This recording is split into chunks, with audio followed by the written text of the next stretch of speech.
राम राम नमस्कार। हम किरण उपाध्याय अपना चैनल पर रह सके बहुत बहुत स्वागत करतानी।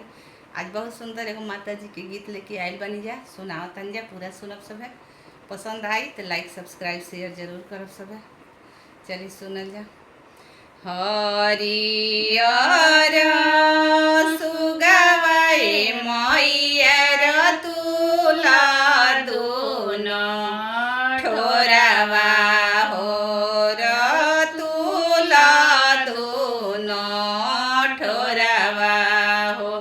अरे जाहू जाहू आहो ए सुगवा अनि मिया के गछिया हो।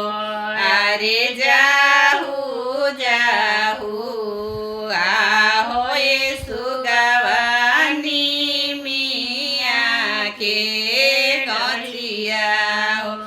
अरे सुतल होई है सातो बहिनिया जगाई ले अइहा हो।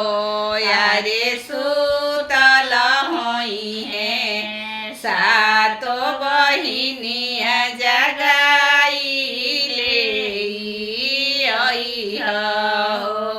कवन मैया गावत अइली कवन मैया बाजावत हो। कवन मैया बाजावत हो। अरे कवन मैया बिहसत अइली आठो अंगवा मोरले हो। यारे कवन मैया बिहसत अइली आठो अंगवा मोरले हो। शीतली मैया गावत अइली फूलमती मैया बाजावत हो।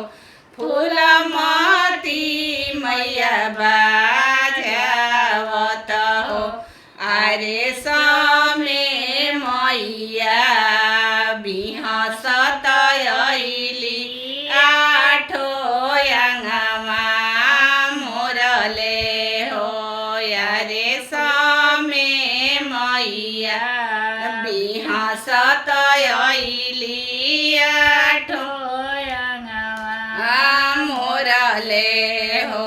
यारे बान्हल बाड़े शंकर लडुआ अमटल बाड़े दूधवा हो।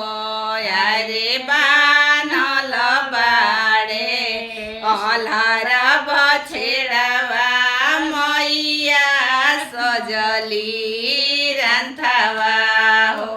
अरे बान्हल बाड़े अलहर बछेड़वा मैया सजली रंथवा हो। के करा घर के शंकर लडुआ के करा घर के दूधवा हो। यारे के करा घर के अलहर बछेड़वा मैया सजली रंथवा हो। अरे के करा घर के अलहर बछेड़वा मैया सजली रंथवा हो। हलुआइया घर के शंकर लडुआ अहिरा घर के दूधवा हो। अहिरा घर के दूधवा हो। अरे चमरा घर के अलहर बछेड़वा मैया सजली रंथवा हो। अरे चमरा